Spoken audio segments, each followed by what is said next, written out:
ini dari tahun berapa sih? Nah, Oke. Dari tahun berapa sampai Iya.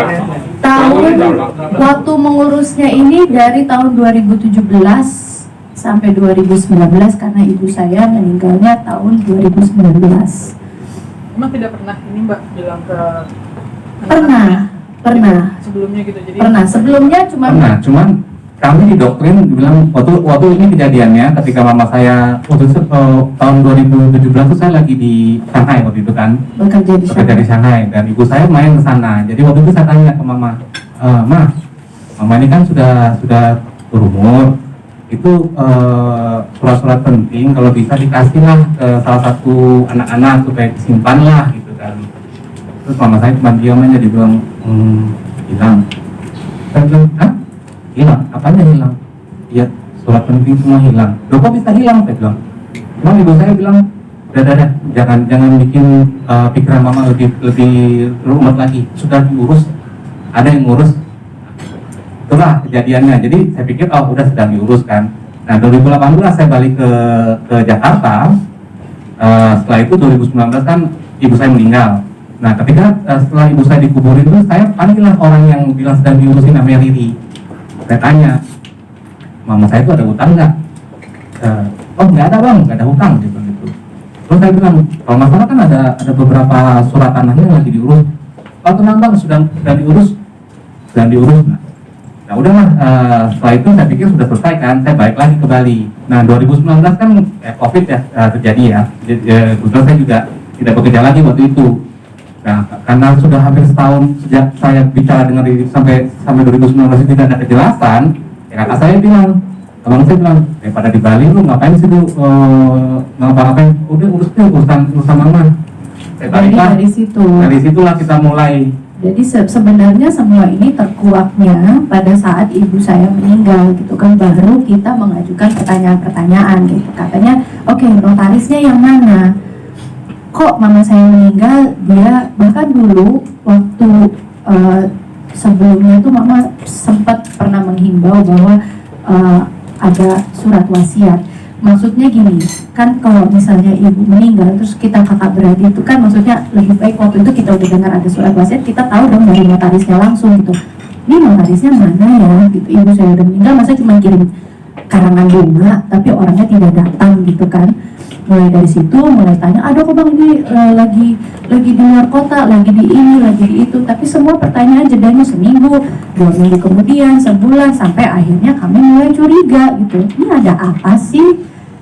Tadinya awal mulanya hanya ingin kejelasannya gimana gitu loh, sampai akhirnya pelan-pelan kami pelajari gitu.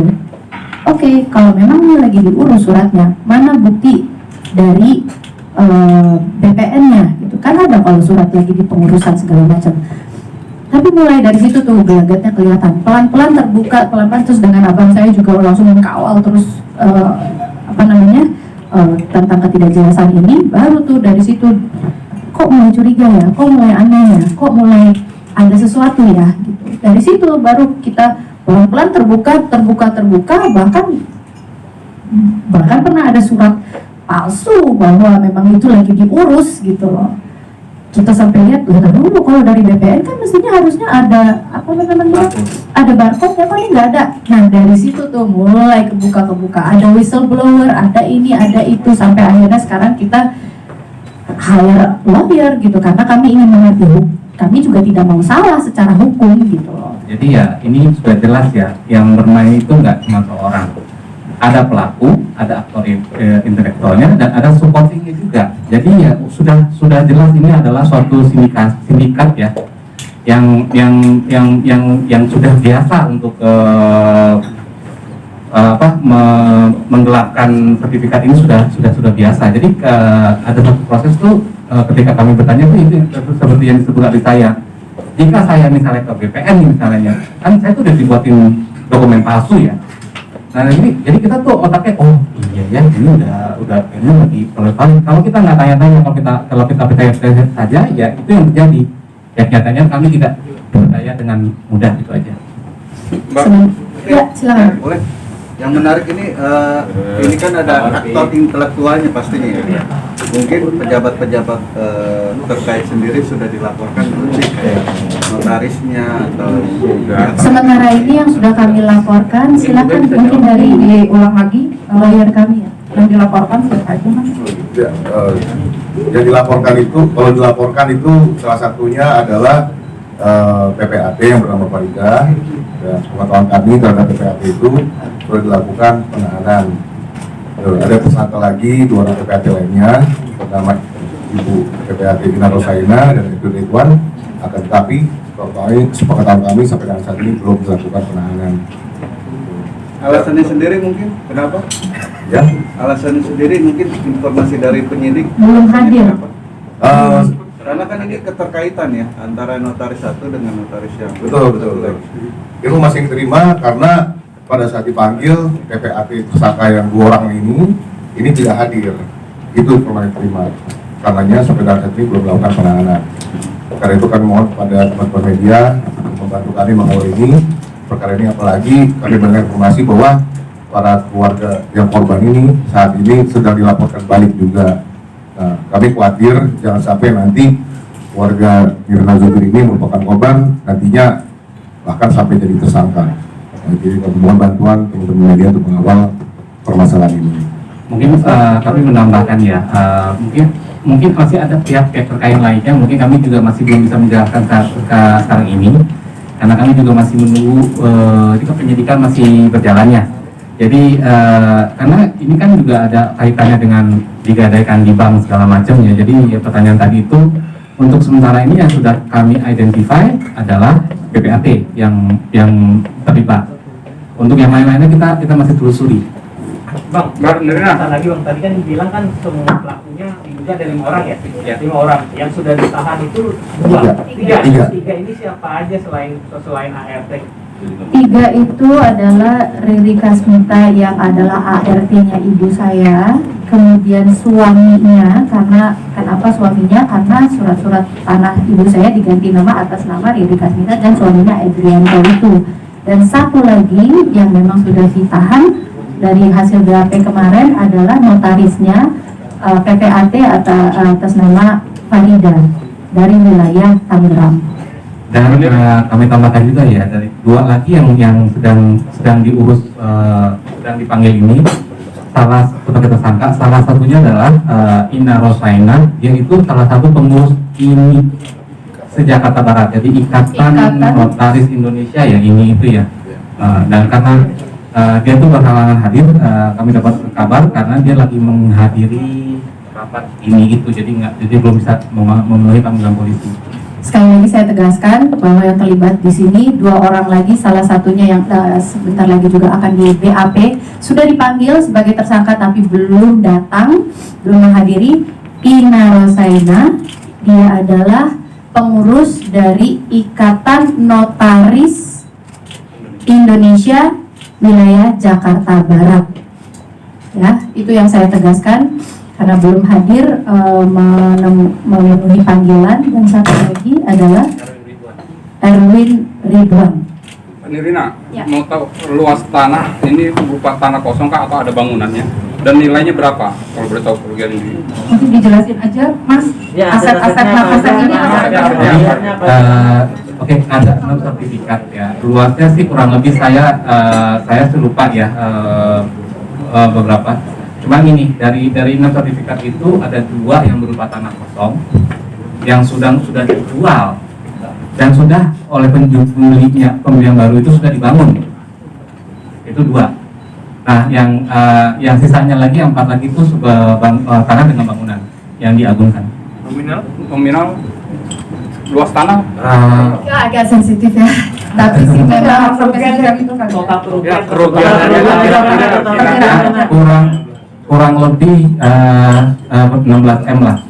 kurang lebih 17 M dari ke-6 bidang tanah atau Jadi 6 aset ini ada yang diagungkan dan ada yang dijual. 4 sedang diagungkan di bank, Oke. 2 sudah dijual. Ya. Yang nggak selamat dulu ya bang, yang Ya. nggak bisa diselamatkan ini 2 bang. kita belum tentu bilang nggak selamat. Jangan sampai Bukan Jangan sampai nggak selamat. Jadi gini, kan semua itu masih ada hukum ya, masih ada landasan hukum. Jadi kan kita bisa melihat dari penjualan itu prosesnya seperti apa. Kalau memang sesuai dengan prosedur, ya kita tidak bisa melakukan apa-apa lagi. Cuman kalau kita menemukan proses dalam menjualnya itu tidak sesuai dengan prosedur, itu yang bisa kita lawan dari segi hukum ya. Jadi kalau dibilang nggak diselamatkan, sampai sekarang ini kita masih statusnya masih terbuka semua. Dan kami berharap ya semua balik ke pihak keluarga kami, itu aja. Ke pihak ahli waris. Mbak, tadi ada 6 ya, sekitar 6 ya? Ya. 6 petak gitu ya, Ya. petak tanah yang tadi semua lahan kosong. Ya, dua yang sudah terjual itu lahan kosong. Selebihnya 4 itu lahan dengan bangunan. Oke. Jadi sebenarnya saya ingin memberikan mereka kan punya aset-aset juga, usaha segala macam. Mungkin Ya. nggak coba ditelusuri lagi, mungkin nominalnya bisa untuk mengganti semua ya. Nah, ini yang sedang kita telusuri juga. Ya, jadi kita masih menunggu hasil dari penyidik. Ini kan penyidik masih melakukan interogasi ya. Jadi dan kita juga masih dibilang selesai juga masih belum. Ini masih juga dalam tahap awal. Jadi makanya kami itu dari tahap awal pun sudah mereka dilakukan tersangka, kami ingin mengucapkan terima kasih gitu kan kepada pihak-pihak polisi yang sudah membantu kami. Tapi kedepannya masih ada lagi prosesnya. Berarti semua di Polda ya Pak? Ya. semua dikode. Boleh ditambahkan sedikit dari lawyer Tadi saya? Bapak pertanyaannya, sertifikat itu sekarang statusnya sedang dalam pemblokiran oleh Polda Metro Jaya. Gitu. Itu Saya menambah. satu surat atau Itu semuanya? semuanya. Yang artinya ada 6 surat. Ada 6 sertifikat dan semuanya saat ini statusnya sedang diblokir oleh Polda Metro Jaya. Kandirina nanya dong, sejak kapan sih maksudnya Kandirina dan keluarga mulai melakukan pembuatan laporan dan sampai akhirnya pelaku ditangkap 13 November kemarin gitu. Sementara tadi ada ceritanya terputus di Bang Padan ke BPN dan ternyata surat itu palsu gitu. Ya, jadi kami melakukan pelaporan itu mulai dari bulan September, ya September 2000. Untuk penyelidikan yang kami lakukan termasuk BPN itu dari 2020 September. Tapi kalau untuk laporan ke polisinya, kami emang tidak langsung, kami sengaja mengumpulkan bukti dulu. Jadi ada sekitar 6 bulan atau hampir setahun itu kita ngumpulin bukti sampai bukti semua cukup kuat, baru kami melaporkan ke kepolisian. Ke kepolisian itu baru 2-3 bulan yang lalu ya Ben? Bulan Juni 2020. Juni 2021. Jadi untuk laporan polisinya sendiri itu tahun 2021 Juni kemarin.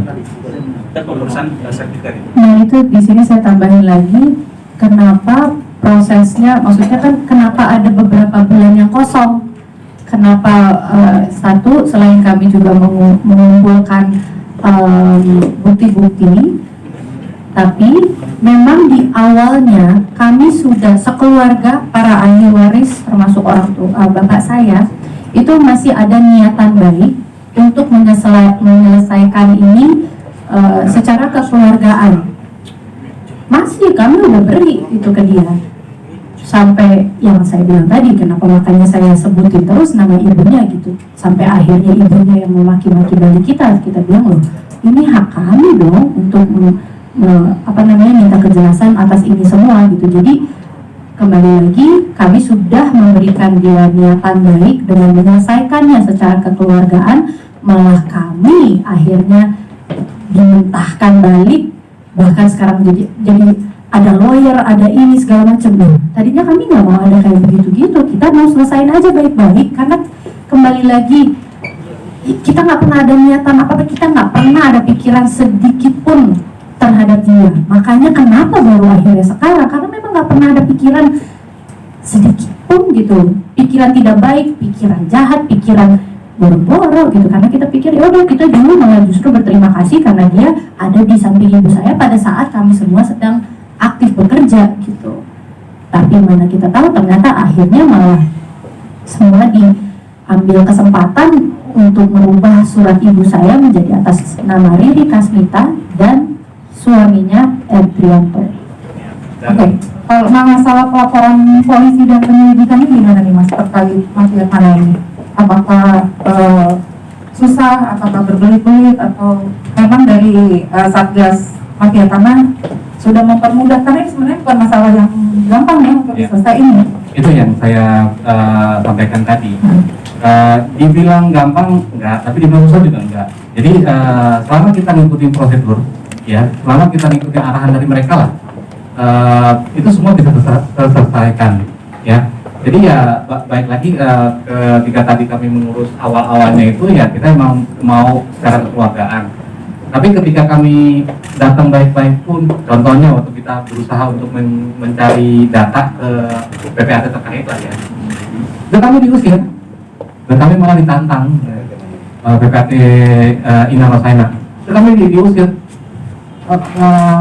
Kalau kami nggak takut bilang kalau mau jalur hukum. Jadi mereka tuh mereka gini, ketika kami datang tuh mereka bilang, waduh ini kasus apa lagi ya, ini yang ngomong nih stafnya PPAT ya, waduh Ina Rosaina, dia bilang, aduh kasus lagi nih si ibu nih, wah ini ibu nih emang sering nih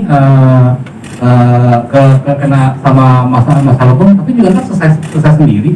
Jadi emang mereka itu sudah memberitahu kami emang PPAT ini bermasalah, dan dia sebenarnya sudah merasa kebal ya, karena dia ngerasa oh beberapa kasus juga mereka akan lolos gitu kan.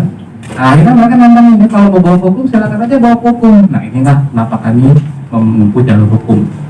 Dan ini saya pengen memberikan masukan juga untuk makanya melalui teman-teman wartawan gitu ya, maksudnya pengen memberikan masukan kepada pemerintah atau supaya ada saringan gitu, atau juga seleksi PPAT itu harus lebih diperketat lagi gitu. Jadi tidak akan melahirkan oknum PPAT yang nakal gitu. Jadi di sini kami kenapa akhirnya kami ketemu sama teman-teman wartawan semua menyebarkan, ya mungkin ada alasannya kenapa ini juga terjadi sama kami. Saya juga selalu melihatnya, masih mencoba melihat ini secara positif gitu, secara di segi sudut pandang yang baik adalah ya mungkin ini harus terjadi sama kami supaya kami bisa menyuarakan kepada teman-teman semua bahwa hal-hal seperti ini mungkin terjadi.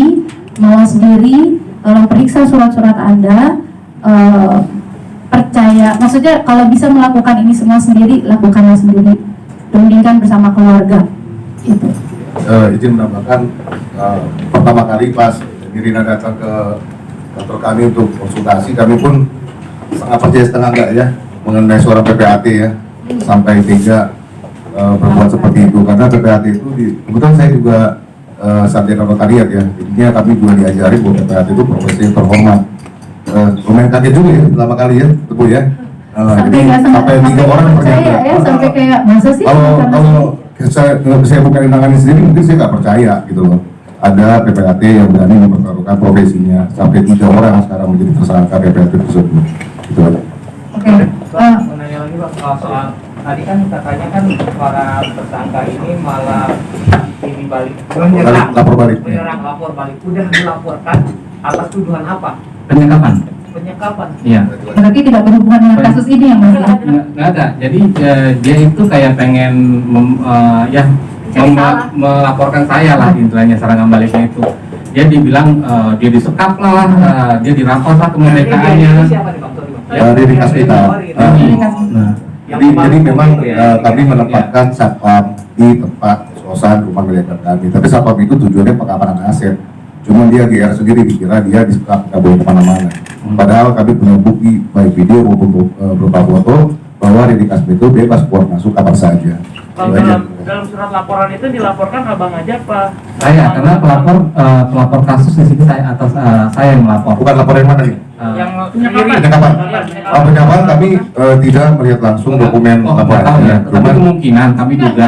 Jadi waktu itu Nggak ada surat. nggak ada surat apapun kami lihat, tetapi datang polisi kami tidak tahu dari Polres ataupun Polda, datang kurang lebih jam 10 malam ya, datang ke tempat kediaman pribadi yang milik keluarga untuk menyelidiki apakah disekap. Iya ya. Iya, apakah Saya nunjukin surat kan? Nggak tahu. kami kan lakukan security di lapangan, cuma security juga bilang tidak tahu dari Polres maupun Polda. Cuma foto-fotonya kami lengkap, ada seragam polisi, bukti bukan seragam dinas, seragam polisi yang warna biru. Gitu. belum ada pemanggilan artinya ya? Belum ada, mereka sepertinya langsung inspeksi. inspeksi lapangan aja, apakah benar terjadi penyekapan atau tidak. Berarti nggak ada surat dari polisi juga masuk. Kami tidak terima. Ya, belum tahu kalau ada laporan balik sebenarnya, cuma bisa dibilang. Cuma karena ada. Setahu kami ya, kalau ada polisi datang pasti ada laporan, Pak. Iya. Kalau nggak mungkin mereka datang tanpa adanya pengaduan atau laporan gitu. Oke, aku tertarik sama ini nih, Mas. Mungkin bisa dijawab oleh kuasa hukum yaitu Mas Ruben Jembi Siregar dan Mas Fabian Ricardo. Ini langkah-langkah apa yang disarankan untuk keluarga Nirina untuk menyelesaikan masalah ini? Itu yang pertama untuk kasus ini ya. Untuk yang kedua, Mas, itu kan ada laporan balik. Apa yang harus dilakukan?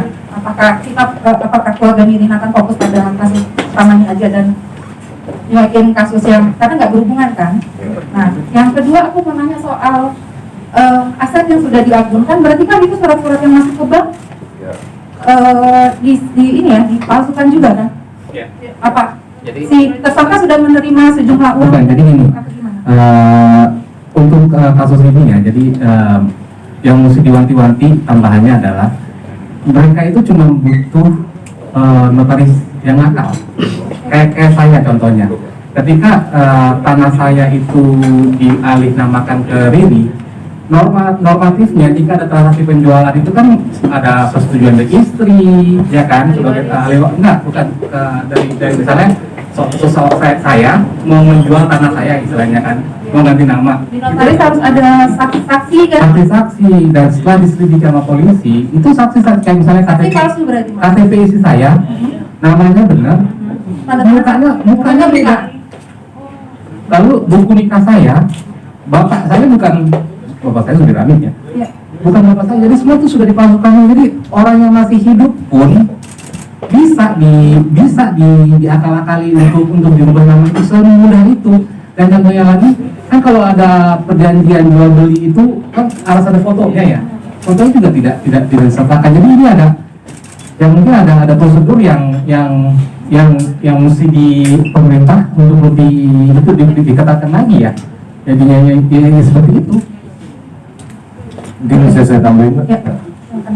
Kalau mengenai langkah-langkah sih kemarin sebelum sahabat saya Nirina dan keluarga ini datang, ya mereka menyajikan bukti-bukti, dan terkait dengan bukti-bukti kita pelajari, dan kemudian kalau misalnya memang semua sudah dilengkapi ya kita laporkan ke polisi atau aparat yang berwenang gitu. Jadi ada beberapa dokumen hukum yang memang kita butuhkan, dan fungsi daripada kita adalah memberikan penyuluhan hukum juga supaya bukti-bukti yang disajikan kepada penyidik ya kan valid sehingga proses dapat berjalan lancar dan tidak ada hambatan. Itu saja. Dari penyidik di sana gimana, Mas, untuk proses ini? Apakah bekerja sama dengan baik secara pemerintah sudah ingin memberantas mafia tanah? Ya, kalau itu kami rasakan sendiri seperti tadi Pak Alat bilang betul, bahwa prosesnya cepat, dan bahkan kami yakin kalau tidak ada PPKM darurat, tidak ada PPKM level 4, level 3 mungkin akan lebih cepat lagi gitu. Karena memang PPKM jujur menghambat proses penyidikan. Setelah ini langkah apa yang setelah pasal ini mungkin Ya. ada Sebenarnya kami langkah tidak ada yang kami ambil ya, kami tidak ada lain karena kami melaporkan proses berjalan otomatis kejaksaan di pengadilan, dan harapan kami adalah ya kan tanah-tanah itu kembali ke pemilik semula, itu saja kami minta. Ya kalau dari pihak tersangka tidak mampu merecovery apa kerugian kami, ya kami berharap dapat putusan pidana yang membuka fakta sebenarnya sehingga itu menjadi dasar untuk balik nama kembali ke para ahli waris. Nah, Gitu, Pak. sebagai kuasa hukum nih, Mas, yang menangani masalah ini, kita kan pasti pernah mengalami ini, termasuk saya. Sebenarnya kita harus ngapain? Banget, Mas. Sebenarnya kita nih harus ngapain sih, Mas? Karena kan biasanya saat kita udah mengerti yang namanya hukum, kita kan level S kuliah, mengerti ya pasal-pasal apa aja sih hak dan kewajiban kita sebagai ahli waris. Apa sih yang harus kita Mengenai terkait tanah kali ya. terkait tanah? Nah, terkait tanah kalau saran dari kami si kuasa hukum itu sertifikat tanah ya benar-benar disimpan baik-baik. Jangan dipercayakan begitu saja kepada orang. Kalau perlu taruh di deposit box. Dan satu lagi mengenai tanah, sebisa mungkin tanah itu dikuasai secara fisik. Dan jangan tidak dikuasai. Dan kadang-kadang juga hati-hati mempercayakan penguasaan tanah secara fisik. Terkadang yang menjual itu